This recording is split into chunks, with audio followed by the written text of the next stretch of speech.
ஏற்கனவே இன்று மாலை பார்த்தோம். நம்ம தமிழக வெற்றி கழக தலைவர் விஜய் ஆளுநரை போய் சந்திச்சாரு. அதுக்கப்புறம் அவர்கிட்ட இருக்கக்கூடிய எவ்வளவு எம்எல்ஏக்கள் எண்ணிக்கை அப்படிங்கிற ஒரு ரைட் நம்ம தொடர்ந்து பேசுவோம். இந்த நிலையே மூத்த பத்திரிகையாளர் திரு ரமேஷ் நம்முடைய இணைப்பில் இருக்கிறார். இணைப்பில் வந்தமைக்கு மிக்க நன்றி ரமேஷ். இப்ப என்ன தமிழ்நாடு அரசியல் பார்க்காத ஒரு பெரிய ஒரு திருப்புமுனை நிகழ்வு இப்ப நடக்க போகுது, நடந்துகிட்டு இருக்கு. அதுக்கான முதற்கட்ட பேச்சுவார்த்தைகள்லாம் இருக்கு. அந்த பேச்சுவார்த்தை நீண்டுகிட்டே போகுது, அடுத்த கட்டத்தை எட்டுது, ஒரு இறுதி வடிவம் பெறுது அப்படின்லாம் சொல்றாங்க. என்ன நடந்துகிட்டு இருக்கு? அண்ணா திராவிட முன்னேற்ற கழகத்தைச் சேர்ந்த பல எம்எல்ஏக்கள் பாண்டிச்சேரிக்கு நோக்கி பயணம் பட்டுக் கொண்டிருப்பதாக நான் கேள்விப்படுகிறேன். ஆகவே ஏதோ ரகசிய பேச்சுவார்த்தைகள் இன்று நேற்று மாலை முதல் தொடங்கி நடைபெற்றுக் கொண்டிருக்கிறது என்று நான் கேள்விப்பட்டேன். அது இன்றுதான் ஓரளவு ஊர்ஜிதமானது. அப்படி ஏதாவது நடைபெறும் என்று சொன்னால் மிக கேவலமான ஏற்பாடாகத்தான் அது மக்களால் பார்க்கப்படும். மக்கள் பெருவாரியாக இடங்களில் விஜயை தேர்ந்தெடுத்திருக்கிறார்கள். அவருக்கு மெஜாரிட்டி இல்லாமல் இருக்கலாம்.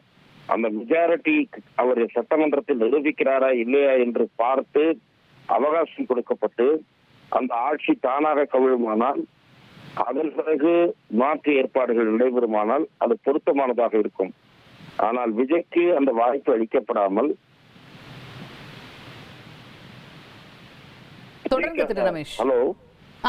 விஜய்க்கு அந்த வாய்ப்பு அளிக்கப்படாமல் இப்படி ஒரு ஏற்பாடு நடைபெற்று இந்த கூட்டணிக்கு அழைத்து விடுக்கப்பட்டு இப்படி ஒரு ஆட்சி நடைபெறுமானால் அது மக்கள் விருப்பத்துக்கு விரோதமான ஒரு முடிவாகத்தான் பார்க்கப்படும். இந்த சந்தர்ப்பவாதத்தை மக்கள் நிராகரிப்பார்கள், மக்கள் ஏற்றுக்கொள்ள மாட்டார்கள். கடும் விமர்சனத்திற்கு இது ஆளாகும் என்றுதான் நான் பார்க்கிறேன். ரமேஷ் சார், இப்ப நீங்க சொன்ன மாதிரி இந்த விமர்சனம் ஆளாகிறது, இது ஒரு பீப்புள் மேண்டேட்க்கு ஏற்புடையதா ஏற்பு இல்லாததா இதெல்லாம் ஒரு பக்கம் இருந்தாலும், நம்மளுக்கு ஆட்சி அமைக்கணும் அப்படின்னா நம்பர்ஸ் தான் முக்கியம், மெஜாரிட்டி தான் முக்கியம். அந்த மெஜாரிட்டி எங்ககிட்ட இருக்கு அப்படின்னு இவங்க ரெண்டு பேரும் போய் அப்ரோச் பண்றாங்க அப்படின்னா, அந்த மெஜாரிட்டி நம்பர் இருக்குங்கிறது பேப்பர்ல இருக்குன்னா ஆளுநர் அதை அக்செப்ட் பண்ணி தானே ஆகணும். முதலில் தனிப்பெரும் கட்சிக்கு வாய்ப்பளித்து விட்டுத்தான் பிறகு இந்த மாதிரியான முயற்சிகளை பரிசீலிக்க வேண்டும் என்று ஒரு சாரார் கூறுகிறார்கள்.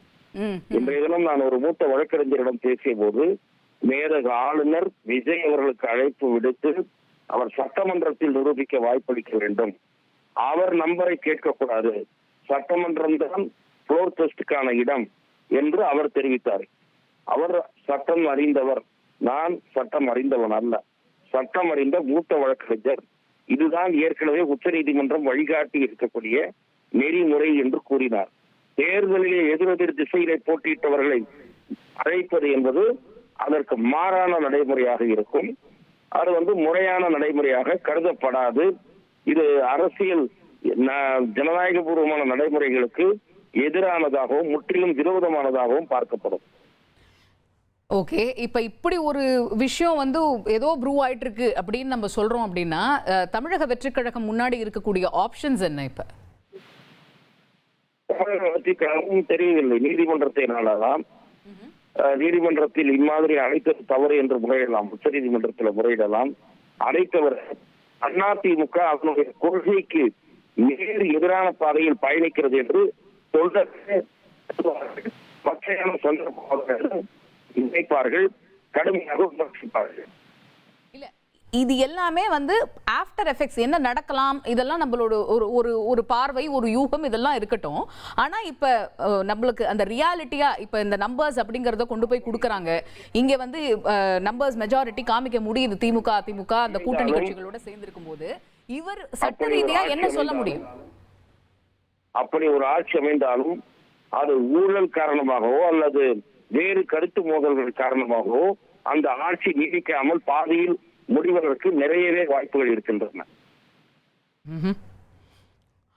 ரைட், நிறைய விஷயங்கள் இப்ப நடந்துகிட்டு இருக்கு. இது பத்தி நிறைய பார்வைகளும் நம்ம பெற வேண்டி இருக்குது. இணைப்பில் உங்களுடைய கருத்துக்களை எங்களோடு பகிர்ந்து கொண்டமைக்கு மிக்க நன்றி திரு ரமேஷ்.